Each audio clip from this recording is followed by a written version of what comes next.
El tráfico de fármacos falsos es un problema de gran magnitud. Mueve miles de millones de dólares. Tenía una expresión de pánico y estaba vomitando sangre en el fregadero.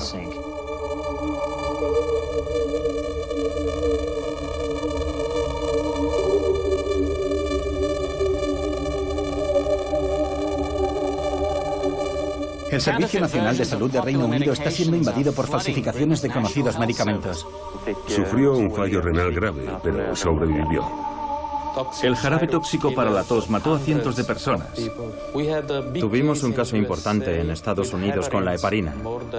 Dicho fármaco mató a más de 100 personas hospitalizadas. Esta historia puede parecer muy difícil de creer.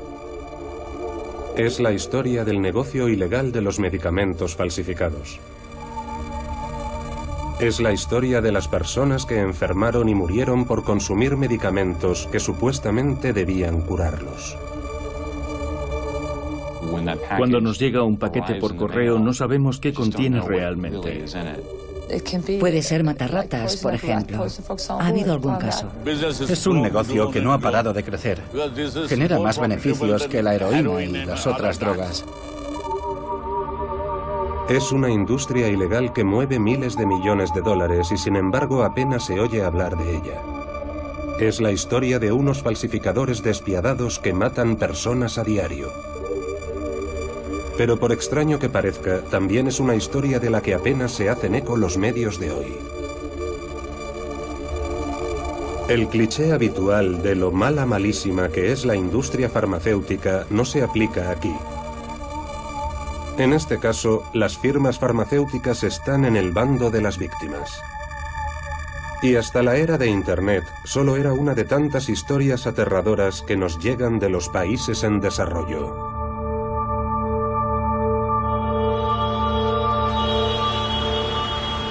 Millones de personas se han visto afectadas por los falsos medicamentos, y todos los años mueren cientos de miles de personas por culpa de ellos.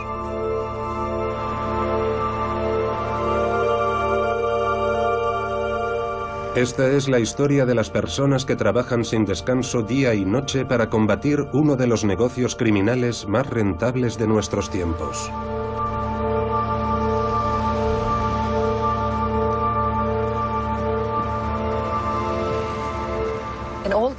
En todos los países, la gente compra medicamentos por Internet. Y una parte importante de los medicamentos que compran son falsos. Pueden ser comprimidos de azúcar, pero también pueden ser muy peligrosos para la salud.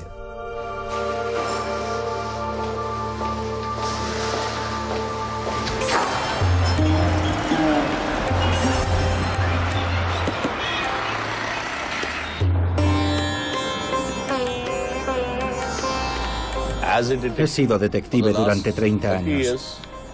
Mi trabajo ha consistido en combatir la amenaza de los pseudofármacos en India.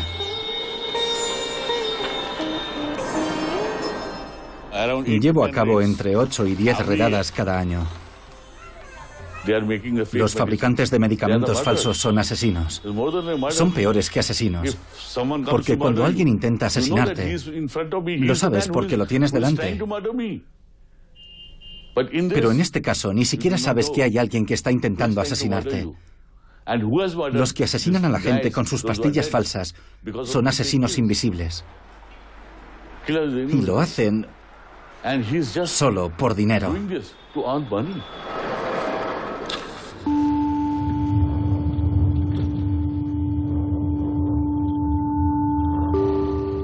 Soy un agente especial del Departamento de Investigaciones Criminales de la Administración de Alimentos y Medicamentos. Coordino un equipo de élite de agentes especializados en el cibercrimen y cuya principal tarea es investigar las redes de tráfico de fármacos por Internet. A menudo decimos en broma que esto es como beber de una manguera de bomberos por toda la cantidad de información que nos llega sobre tantas redes de tráfico ilegal de fármacos online. A veces puede ser abrumador.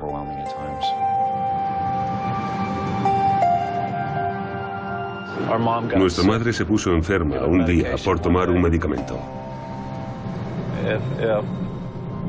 Si no se hubiera puesto enferma cuando le dieron ese medicamento falsificado, ¿Cuántas personas más habrían consumido ese fármaco en la consulta? Tenía cajas y cajas del medicamento falsificado.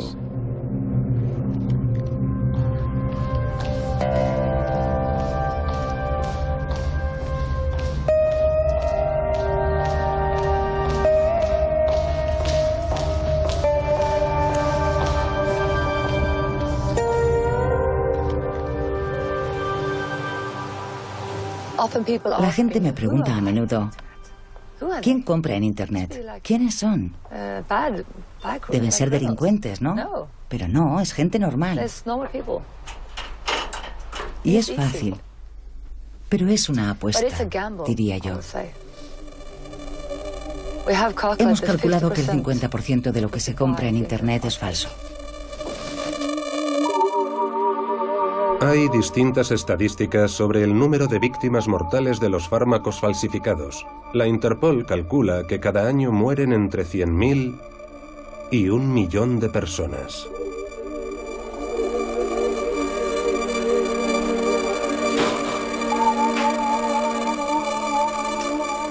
Llevamos 245 investigaciones de momento. No está mal. Cecilia Fant trabajó durante muchos años de policía federal en Suecia. Se especializó en las drogas y los medicamentos ilícitos. Hace unos años, la Interpol la fichó para coordinar la lucha global contra los medicamentos falsificados. Si te fijas en las páginas web, parecen muy profesionales. Tienen fotos de médicos y enfermeras y te dices que deben de ser medicamentos hechos en laboratorio. Pero detrás de todo esto puede haber un garaje, un lugar sucio. Para que la pastilla dé el pego, pueden meterle de todo. Puede ser matarratas, por ejemplo. Ha habido casos. Y toda clase de abrillantadores, porque las pastillas tienen que tener un aspecto lustroso. Están recubiertas de una capa especial que puede ser cualquier cosa. Abrillantador de coches, abrillantador de suelos, lo que sea. Esas sustancias contienen toda clase de metales pesados que pueden provocar cáncer. Pueden matar a la gente. Entornos estériles e higiénicos, maquinaria limpia, profesionales con máscaras. Esta es la clase de sitio donde queremos pensar que se elaboran nuestros medicamentos.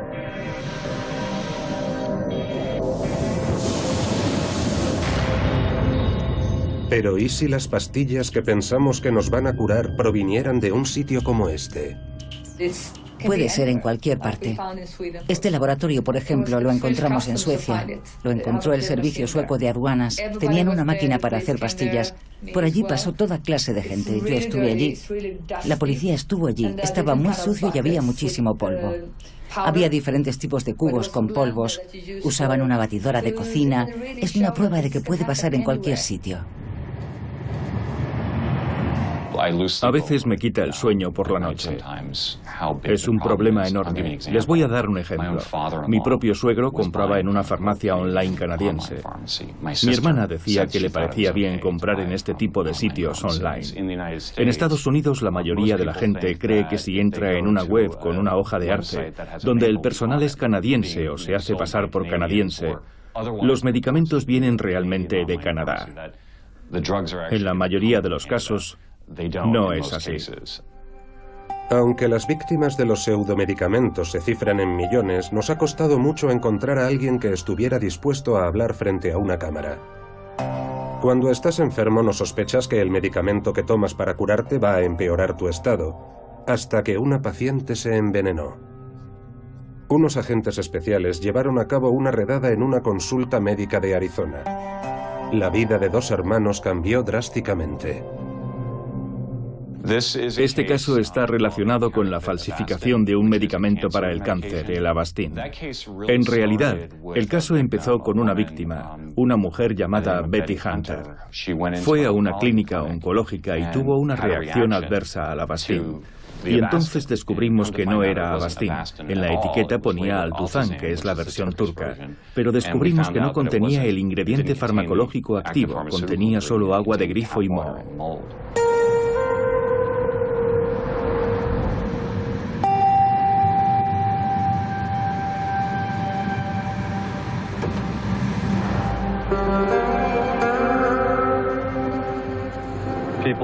mismo hay gente en la cárcel porque nuestra madre se puso enferma. Sí. Por un medicamento que le dieron un día. Solo somos una de tantas familias afectadas. Probablemente haya millones de familias. Cuando vas al médico le tienes que hacer esta pregunta. ¿Los medicamentos que me va a dar son falsificaciones?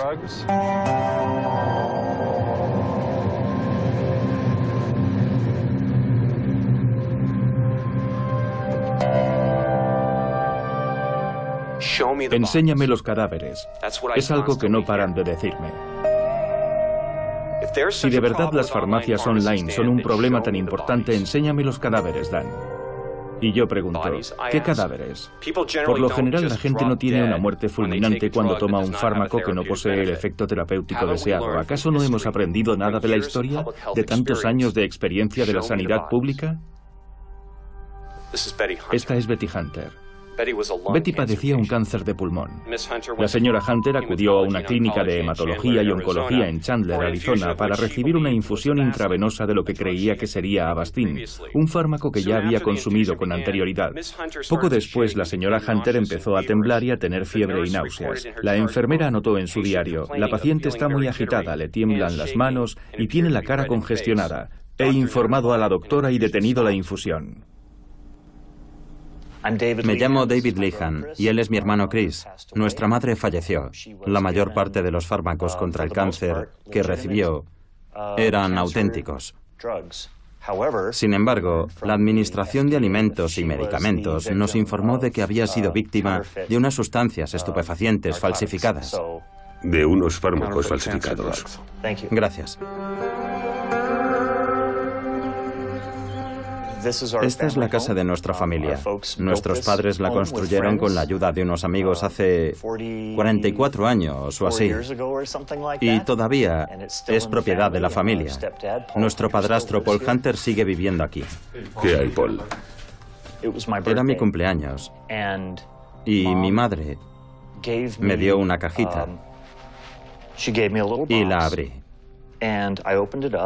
Estábamos en febrero. Eran fotos mías de cuando era un bebé. Me di cuenta de que algo iba mal. Fue en ese momento cuando nos dio la noticia de que le habían diagnosticado un cáncer de pulmón. Nuestra madre había estado investigando y oyó cosas buenas sobre esta doctora. Decidió que iría a su consulta para seguir el tratamiento. Ellos se mostraron muy optimistas porque su cáncer no había llegado a extenderse. Así que nosotros también éramos optimistas. Entonces le recomendaron Avastin, que supuestamente era el fármaco ideal para combatir ese tipo de cáncer.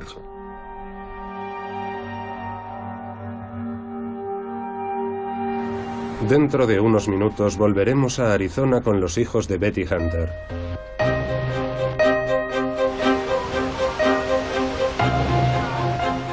La Interpol nos ha autorizado a filmar dentro de su fortaleza, el centro de mando de su cuartel general en Lyon, Francia. No es habitual poder echar un vistazo entre bambalinas. La Interpol coordina la operación Pangea una semana al año. Durante esta operación, la policía, los servicios de aduanas y las autoridades sanitarias de más de 100 países lanzan un ataque sorpresa contra los negocios ilegales de pseudomedicamentos de todo el mundo.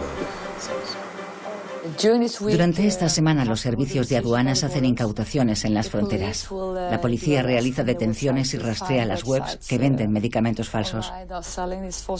También están involucradas las autoridades reguladoras y sanitarias. Algunas tienen poderes ejecutivos y realizan el mismo trabajo que la policía. Todos los países nos envían información sobre lo que están haciendo durante esa semana.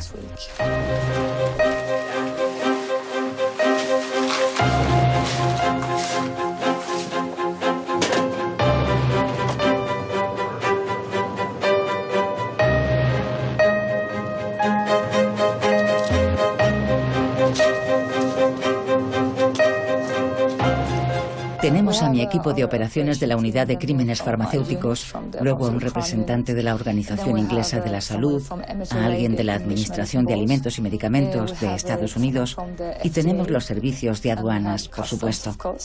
También tenemos a una agente de la Agencia Sanitaria de Singapur y a la Europol. Todo lo que hacemos durante esta semana entre la policía, el servicio de aduanas y las autoridades sanitarias está encaminado a proteger la vida de las personas. Estas son solo las cifras de la operación Pangea del año pasado. Pero estos resultados tan escalofriantes no son más que la punta del iceberg de un negocio que mueve muchos miles de millones de dólares. Si entras en una web para comprar antibióticos, por la razón que sea, o entras en una de esas webs que ofrecen Viagra o Cialis, deberías plantearte si es una web con todas las de la ley. Esta página, por ejemplo, vende antibióticos. Cada vez que compras algo, te dan unas pastillas de regalo. ¿Te acuerdas de estos tipos? Sí. ¿Sabes esos que te mandé? Sí, claro. ¿Los de las islas tropicales? Sí, estos. Pues seguro que os interesarán en Estados Unidos, ¿no? Desde luego. No paran de salir los mismos nombres. Tenemos una lista de varias webs que hemos identificado y que están asociadas con ellos. Pero no he visto ninguna cuenta bancaria. ¿No tenemos más datos? No identificaron expresamente las cuentas bancarias, pero sí mencionaron que tienen unas cuentas vale. en Estados Unidos. Es un dato del que no disponíamos antes. ¿Por qué tenemos que difuminar a Brian? Pues porque Brian es un buen agente y quiero que pueda seguir trabajando para nosotros. Su actividad diaria como agente encubierto es muy parecida a la mía. Hay que proteger su identidad por seguridad, la suya y la de su familia. Por lo general, al menos en mi experiencia, cuando un sospechoso se entera de que eres un agente infiltrado, no le hace ni pizca de gracia. Así que el trabajo de agente encubierto tiene sus riesgos. Y saber que Brian, o quien sea, está corriendo esos riesgos. En fin, procuramos minimizarlos en la medida de lo posible. En la lucha contra los medicamentos falsificados, la Interpol es sumamente importante. No sé lo que haría sin Cecilia y Aline y toda su unidad. Son los que nos coordinan a todos los demás, los que se aseguran de que sea un esfuerzo global. Son los que nos dicen, oye, da igual que estemos en Estados Unidos, México, Francia o China, tenemos que dar con una solución global a esto.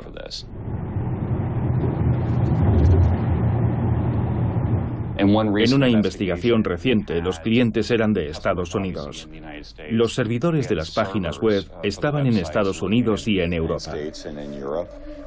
Los procesadores de pagos en Costa Rica y en Europa, realizando operaciones bancarias con países como Chipre, Israel o Hong Kong. El personal de atención al cliente estaba en India y en Filipinas. Los fármacos provenían de India y de Pakistán, y se hacían transbordos en países como Reino Unido y Mauritania. Así que todo es como una gran telaraña. Y claramente, se trata de un negocio global.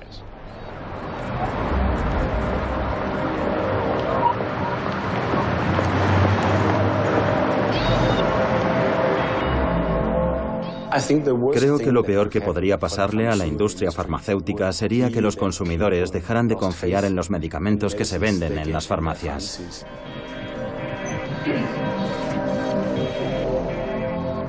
Si vas a tomar un fármaco que te puede salvar la vida o salvarle la vida a tu hijo y no te fías de que vaya a ser eficaz y piensas que, por ejemplo, puede ser una falsificación para mí, ese es el peor escenario posible.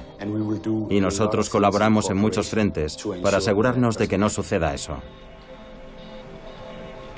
La FPA es la Federación Europea de Industrias y Asociaciones Farmacéuticas. Buenos días, Sorem. Desarrollar un nuevo fármaco entraña un esfuerzo considerable. Por lo general, lleva entre 5 y 10 años y hay que atravesar diversas fases de pruebas clínicas para demostrar que es eficaz y seguro, de tal forma que el consumidor pueda fiarse realmente de que es un fármaco de calidad, homologado. En cambio, si eres un falsificador, básicamente te basta con fabricar una caja y una pastilla. Y la pastilla puede ser de cualquier cosa. Básicamente eso es todo lo que tienen que hacer y eso no cuesta demasiado. Mientras que, por ejemplo, si quieres elaborar un medicamento partiendo de cero, el precio de salida es de $1.000 millones. Esa gente gana exactamente el mismo dinero vendiendo fármacos falsificados que si vendiera o traficara con heroína. Así que no importa demasiado de qué medicamentos estamos hablando. Básicamente todos los grupos, todas las clases, son susceptibles de ser falsificados. Y como los beneficios son inmensos, están en todas partes. Cuando lanzamos la operación Pangea, adoptamos diferentes enfoques. En Asia, por ejemplo, y en África hay farmacias que no son reales. Y por supuesto los delincuentes se aprovechan de ello. Solo piensan en el dinero. Les da igual que la gente se esté muriendo y puede ser muy caro comprar los medicamentos legales en los hospitales. Muchos prefieren ir a comprarlos a una caseta cualquiera. Medicamentos para sus hijos. Medicamentos falsos que los matan. Yo viajo mucho. Hace poco estuve en Asia y me puse muy enferma, pero me daba mucho miedo ir a una farmacia porque no estaba segura de que me fueran a dar el medicamento correcto. Y eso que yo era una turista. Imagínese vivir en un país en el que no se puede uno fiar de las farmacias normales. Y lo que sucede en estos países también sucede en Europa. Sucede en todos los países. Esta redada policial en Vietnam es el resultado de una investigación llevada a cabo por un detective que trabajaba para la industria farmacéutica. La policía incautó cajas y cajas de comprimidos falsos en un pequeño apartamento. ¿Qué está pasando? Enseguida lo vas a ver. ¿Sabes lo que es esto? No, no lo sé. ¿Cómo puede ser que no lo sepas? Solo sé que son unos medicamentos. ¿Qué hacen?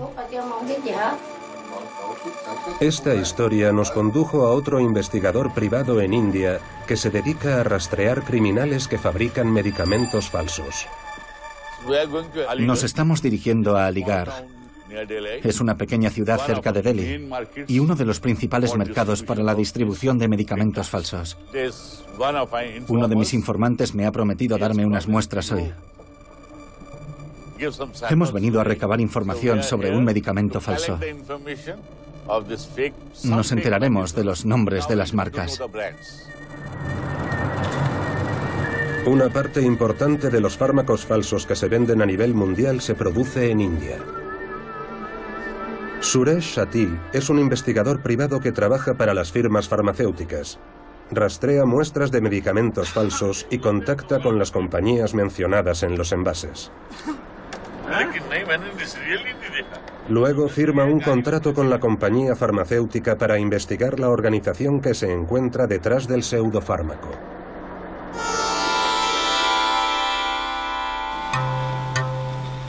Llegamos a uno de los mayores mercados de medicamentos al por mayor de India.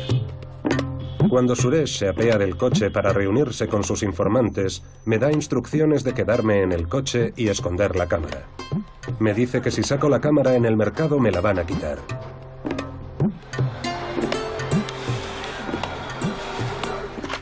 Suresh regresa con las muestras del medicamento falso que le han comprado sus empleados. Es un analgésico. Voveran SR, de Novartis.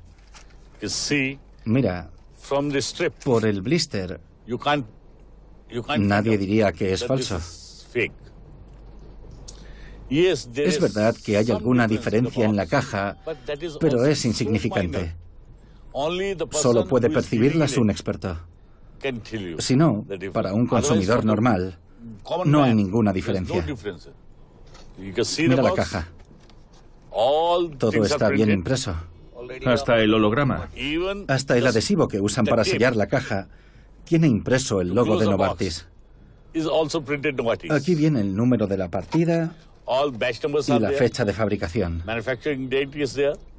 Para el consumidor medio, no hay forma de saber que es falso. Ahora vamos a intentar averiguar de dónde viene y quién es el fabricante. E intentaremos emprender una acción contra el fabricante.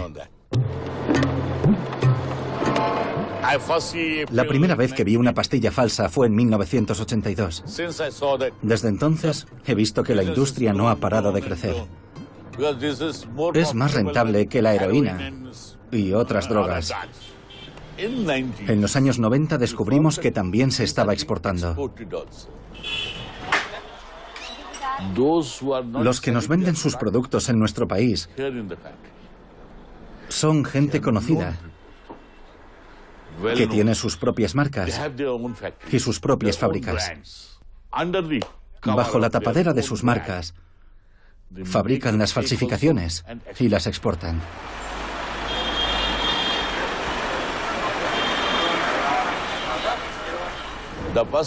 El fabricante produce la pastilla en un sitio, el embalaje en otro sitio, envasa el producto en los blisters en un tercer sitio y hace empaquetar el material en un cuarto sitio. Para cuando organizan la redada, muchas veces el material ha cambiado de manos. Tienes que ir a otra jurisdicción y a otra comisaría. Para cuando te organizas allí, el material se ha movido a un tercer lugar. Y penetrar en esos círculos y obtener información del modus operandi diario de esa gente es muy peligroso. Puedes tener a un agente infiltrado en uno de esos lugares, pero te quedas sin tener información del segundo lugar. Tus 6 meses de duro trabajo no han servido para nada.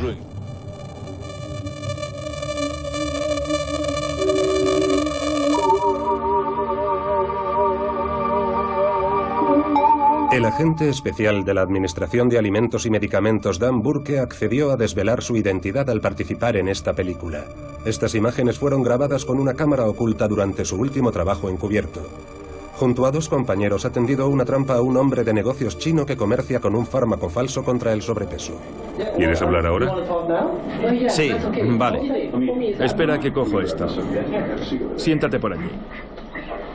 El de la camisa hawaiana verde es el agente especial Dan Burke. El sospechoso se sienta primero en la silla equivocada. Dan le pide que cambie de sitio porque teme que la cámara no capte al sospechoso. Necesita grabar sus declaraciones para usarlas como pruebas. No tenían habitaciones libres en el otro hotel, así que... Siéntate. Vale. Mi compañero de entonces recibió una queja de GlaxoSmithKline, los fabricantes de Ali, un fármaco contra el sobrepeso.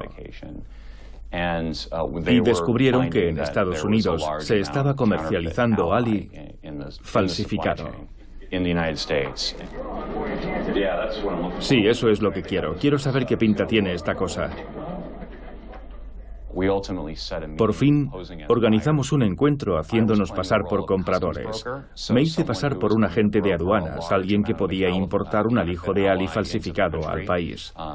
Los otros 2 agentes se hicieron pasar por compradores. No quiero dar demasiados detalles, pero habíamos hecho unas cuantas adquisiciones. Nuestro objetivo era desmantelar ese negocio y así fue como lo hicimos. ¿Juegas al golf? Sí, pero no soy demasiado bueno. No, ¿eh? Pues tienes que jugar con nosotros. Únete al club. Por eso juego con estos. ¿Me vas a enseñar cómo juegas al golf? No, te voy a enseñar los embalajes. Ah, vale, genial. ¿En qué piensas en esos momentos? En que quieres conseguir pruebas. Quieres conseguir la información que le demostrará a un jurado que hemos dado con el responsable. Tengo un sitio en Pekín. Vale, ¿me puedes dar la dirección? Le estoy haciendo preguntas para que corrobore una serie de datos que yo ya conozco de la persona, solo para asegurarme de que es la persona correcta y así comprender el grado de implicación del sospechoso en un entorno en el que está dispuesto a hablar.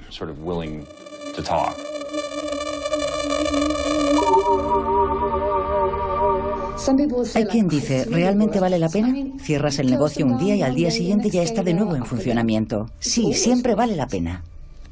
Tenemos que ponérselo lo más difícil posible.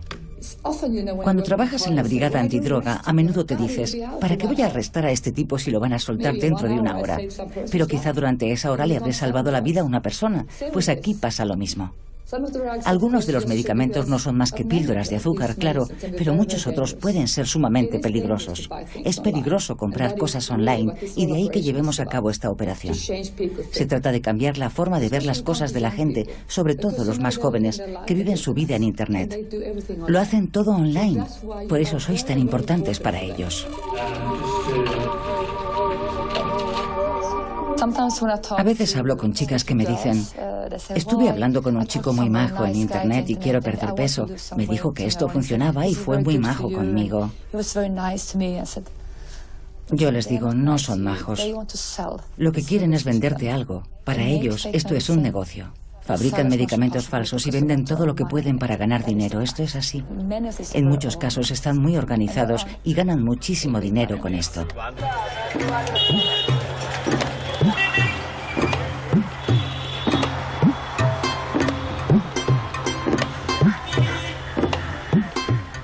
Mira, esto es una redada que hicimos en Lucknow. Arrestamos a este chico que va esposado. Y en esta redada, la persona tenía un revólver. Este es el revólver que le incautamos. ¿Nunca temes por tu vida? Sí, porque estos te matarían sin ningún reparo. Pero ¿por qué voy a tener miedo si estoy luchando por una buena causa? Dios está de mi lado. Pese a todos los medicamentos falsos que se venden y se consumen, no hay un solo caso denunciado por un médico. Cuando se les muere un paciente por consumir un medicamento falso, ¿por qué no llegan a la conclusión de que esa persona ha muerto porque el fármaco que le recetaron era falso? Porque a nadie le importa. Una persona ha muerto. Si los médicos no lo denuncian, ¿quién va a hablar de los fármacos falsos que se están vendiendo? Nadie. Hace poco, un hospital del gobierno recibió un cargamento de medicamentos falsificados. Era paracetamol. Algunas de las cajas estaban deterioradas. Alguien mandó el paracetamol al laboratorio para ver si había caducado o estaba en mal estado o lo que fuese. Y le dijeron que era falso. O sea que los hospitales del Estado estaban recibiendo fármacos falsos. Cuando los investigadores y las organizaciones tratan de evaluar el número de víctimas mortales causadas cada año por los medicamentos falsos, cuentan tanto los casos en los que el medicamento ha envenenado y matado directamente al paciente, como los casos en los que el fármaco en sí mismo era inofensivo y el paciente ha muerto por no haber consumido la medicación correcta.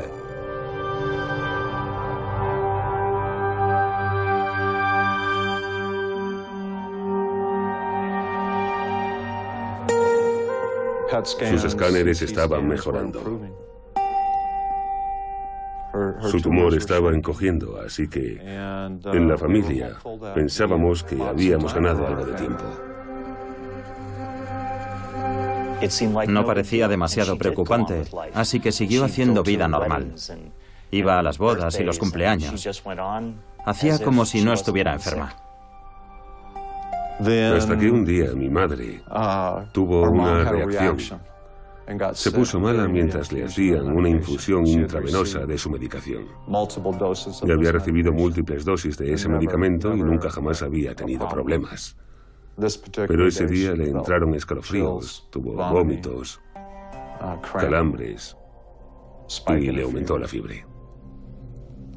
La enfermera que le estaba realizando la infusión llamó al proveedor del medicamento en Canadá para preguntar qué había que hacer, porque nunca había visto nada igual. Así fue como se hizo esa llamada y la Administración de Alimentos y Medicamentos supo de los medicamentos que recibió nuestra madre ese día. Habían pinchado el teléfono del proveedor en Canadá. La Administración de Alimentos y Medicamentos hizo una redada en la consulta de la doctora 2 semanas más tarde e incautaron los medicamentos de sus botiquines. Descubrieron que estaban compuestos de agua y moho.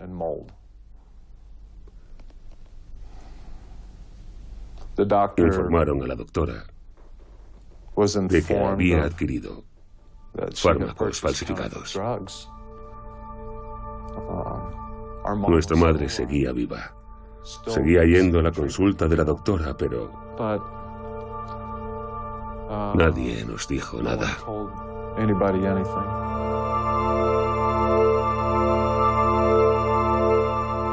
La salud de nuestra madre empezó a deteriorarse. Tos, escalofríos.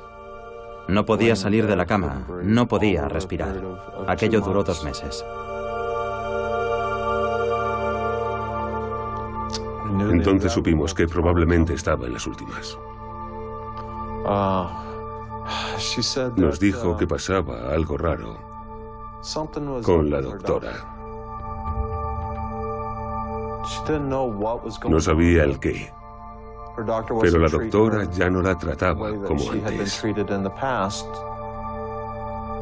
Y quería encontrar otro oncólogo. Era una mañana soleada y calurosa. Le dije que iba a salir a ver qué podíamos hacer.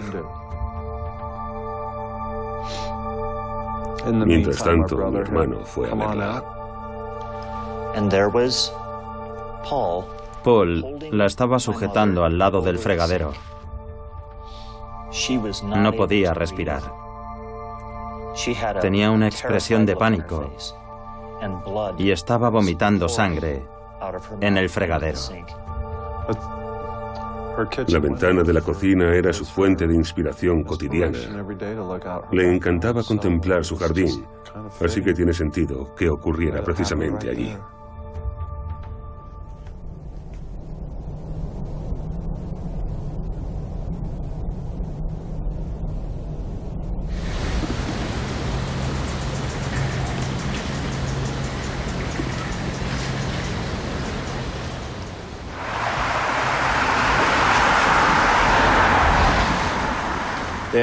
No me cabe la menor duda de que la mayor amenaza para la salud pública es la compra de medicación por Internet a vendedores y farmacias no autorizados para conseguir medicamentos que no pueden obtenerse sin receta o para comprar sustancias que no están disponibles en nuestro país o conseguirlas más baratas.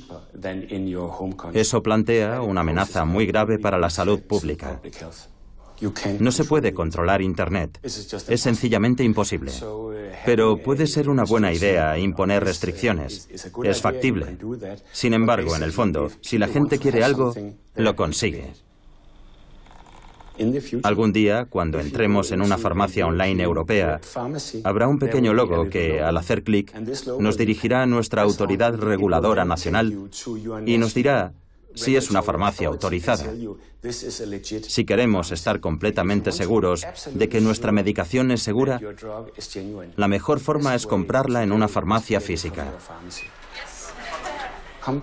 Para 2018 o 2019, todos los medicamentos en venta en las farmacias europeas serán rastreables. En cada caja de fármacos figurará un nombre, y cuando vayamos a una farmacia, nuestro farmacéutico podrá pasar la caja por un lector de códigos de barras y ver si efectivamente esa caja existe en la base de datos de la compañía farmacéutica. Ese código constará en la base de datos y no se podrá volver a usar, así que confiamos mucho en ese sistema de códigos de barras de los proveedores.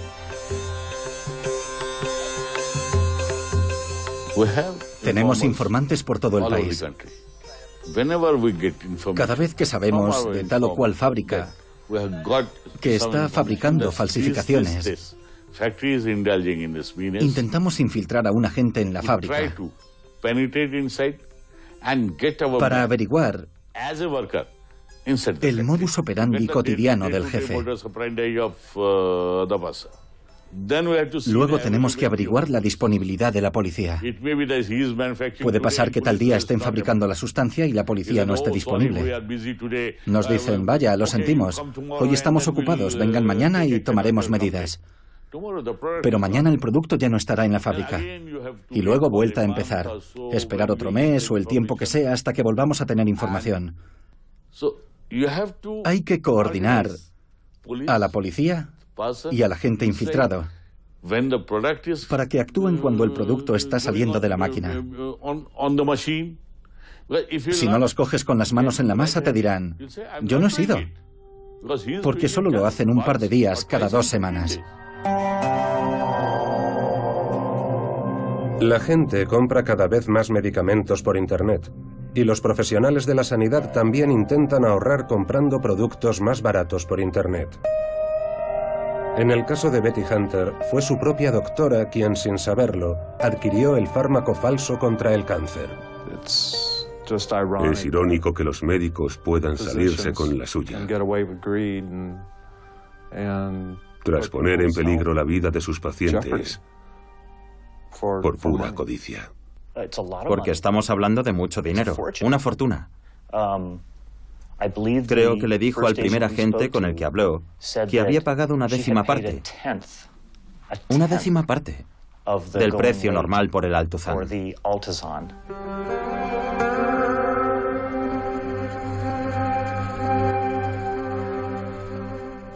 De haberlo sabido, evidentemente habríamos llevado a nuestra madre a otro sitio, faltaría más. Pero no sabíamos nada. Pensamos que simplemente había tenido una reacción en esa ocasión. La denunciamos ante el Colegio Médico del Estado de Arizona. David se puso en contacto con los 2 agentes de la Administración de Alimentos y Medicamentos en San Luis y nos dijeron que habían arrestado a 2 turcos que vendían medicación falsificada a Canadá y a través de Canadá a Estados Unidos. Se ganan la vida matando gente en la otra punta del planeta. Las cosas como son. No tienen conciencia. No tienen el menor escrúpulo. No les importa un carajo una mujer de Arizona. Les da lo mismo que sea vulnerable, que esté enferma y necesite ese medicamento para vivir. La condena fue una catarsis. Por fin, conseguimos que se hiciera justicia. Primero pensamos que nuestra madre había muerto por causas naturales. Luego descubrimos que su muerte había sido más complicada. Se habló de un envenenamiento. Así que fue un alivio ver que por fin alguien tomaba cartas en el asunto. Algo tan concreto y tangible como la imagen de esos 2 hombres esposados mientras los llevaban a la cárcel. La Administración de Alimentos y Medicamentos tendió una trampa en una habitación de hotel a los 2 productores turcos del falso medicamento contra el cáncer que hizo enfermar a Betty Hunter, igual que hizo con este traficante chino. Los falsificadores turcos fueron condenados el año pasado y sentenciados a una multa de $150.000 y a 2 años y medio de cárcel. Quiero asegurarme. ¿Alguien se puede poner malo por tomar esto? Supongo que no todo el mundo, pero nadie sabrá que esto te lo he comprado a ti, ¿verdad? Nadie. Vale, porque esto es ilegal en Estados Unidos. Y yo voy a tener que dar la cara, así que tendrías que estar dispuesto a marcar las cajas como yo te diga. Tenemos que tener un plan para marcar esas cajas por fuera, ¿vale? O sea, ¿que a ti te da lo mismo? Sí, dime lo que tengo que hacer. Tras unas 2 horas de conversación, vi una señal para proceder al arresto. En cuanto a las cajas, creo que por fuera debería poner arroz. Una vez vi la señal, los agentes que estaban esperando en una habitación adyacente entraron para llevar a cabo el arresto. Así que habían pasado 8 o 9 meses desde el momento en el que recibimos la queja del fabricante. O sea que fue una investigación relativamente rápida. Algunas van rápido, otras tardan años en desarrollarse. Creo que fue condenado a 7 u 8 años de cárcel. En otros casos he visto sentencias que eran sencillamente ridículas, casos en los que me sorprendió la sentencia. Los fármacos falsos dan más dinero que la heroína y otras drogas. Y además entrañan menos riesgo. Si te pillan vendiendo heroína, te tratan como un traficante. La policía no se anda con chiquitas. Te caen 10 años, 20 años. Pero en el caso de los medicamentos falsos te dicen, hay que ver si son falsos o no. Vamos a llevarlos al laboratorio. Si no, es un caso de violación de la propiedad intelectual. Ha usado la marca de otra compañía. En muchos países, la pena por producir fármacos falsos es más o menos la misma que la que le cae a un fabricante de Rolex o bolsos de Gucci falsos. He trabajado en el departamento antidroga durante muchos años. Para mí los fármacos y los estupefacientes son lo mismo, son drogas. Sin embargo, desde el punto de vista de la ley, las sentencias que le caen a uno cuando lo arresto son muy diferentes. Te pueden caer entre 10 y 20 años por vender drogas en función del país. Pero si vendes medicamentos, la pena suele ser de 1 año o de entre 6 y 8 a lo sumo en casos excepcionales. En la mayoría de los países, la condena por ese crimen es de solo 1 año y una multa. Ese es el mayor problema. Creo que los crímenes farmacéuticos deberían ser el tipo de crimen por el que le embargan al criminal las cuentas, la casa, el coche, lo que sea, porque ahí es donde más le duele. En ciertos países se puede recurrir a las leyes contra el blanqueo de dinero y considerarlo como un delito de guante blanco. Ahí se les puede embargar el dinero. Creo que deberíamos trabajar más en esa dirección. Por ejemplo, tenemos toneladas de medicamentos incautados en Asia y África, toneladas. Y en algunos casos solo se detiene a un tipo que igual ni tiene estudios y no sabe bien lo que está haciendo. Le han cargado el muerto a él, pero los que se forran son otros. Si ante este tipo de crímenes pudiéramos seguir la pista del dinero y embargar cuentas, casas, creo que entonces se produciría un cambio. De esa forma interrumpiríamos el negocio y los criminales se quedarían sin su dinero. Ojalá hubiera más cooperación por parte de todos los bancos. Evidentemente, hay países en los que no están demasiado dispuestos a colaborar con nosotros o tienen un sistema bancario opaco y los criminales pueden esconder su dinero. Para mí eso sería lo ideal, claro. Ojalá hubiera más cooperación por parte del sector privado, de las compañías que, digamos, controlan Internet, los registradores de nombres de dominios, los proveedores de servicios, la ICANN. Ojalá entendieran que ellos también desempeñan un papel en este mercado global y tienen una responsabilidad. Ojalá nos escucharan cuando les decimos que hay una página web vendiendo un producto ilegal y les pedimos que la bloqueen. Pero no siempre lo hacen. En la mayoría de los casos se niegan.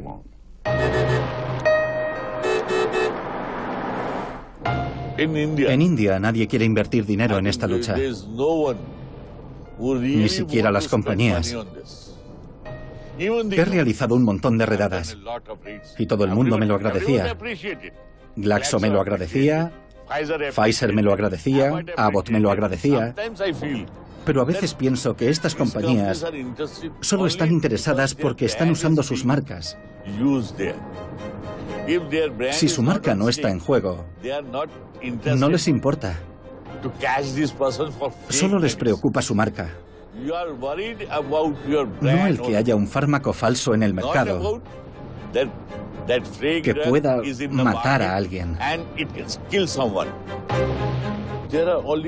Solo hay entre 8 y 10 intermediarios a lo sumo, que son los verdaderos peces gordos del negocio de los pseudofármacos. Y hay más de 25 compañías farmacéuticas cuyos productos están siendo falsificados. Si esas 25 compañías se pusieran de acuerdo y crearan un fondo para atrapar a esas 9 personas, sería muy sencillo. En un año o así, podríamos pararles los pies. El problema podría reducirse en un 95%. Yo conozco todos los lugares, conozco a todo el mundo. Conozco su modus operandi. Sé cómo lo hacen y dónde venden sus productos. Pero sin la ayuda de las compañías farmacéuticas, no se puede hacer. La industria farmacéutica combate el negocio de los medicamentos falsificados de distintas maneras. La mayoría de las grandes compañías invierten millones de dólares en la lucha contra las falsificaciones, pero suele ser complicado conseguir la cooperación de las empresas rivales. Cuando encuentras un depósito con un alijo de falsificaciones, suele haber toda clase de productos, de Pfizer, de Novartis, de AstraZeneca, todo el ramo. No sé si estas operaciones siempre se hacen de manera coordinada, pero sería lo ideal. Y no siempre es el caso. Todas las compañías farmacéuticas intentan rastrear y combatir los fármacos falsificados por su cuenta, pero se puede decir que podrían colaborar más. Por ejemplo, el grupo del que formo parte, la Federación Europea de Industrias y Asociaciones Farmacéuticas, consigue coordinar a todas las compañías. La operación Pangea de este año ha concluido y la presión a la que está sometido el negocio de los fármacos falsos ha vuelto a la normalidad. En muchos países, la legislación vigente es de antes de Internet. No siempre tienen la posibilidad de cerrar una web. Creo que todos los países deberían tener esa posibilidad. Las farmacias online son mucho más difíciles de regular que las farmacias normales. En cuanto cierra una web, aparece otra nueva en Internet. No pretendo regular Internet. Creo que debería regirse por el libre albedrío de la gente. Pero las farmacias online venden pastillas nocivas que matan a la gente. Y hay que regularlas.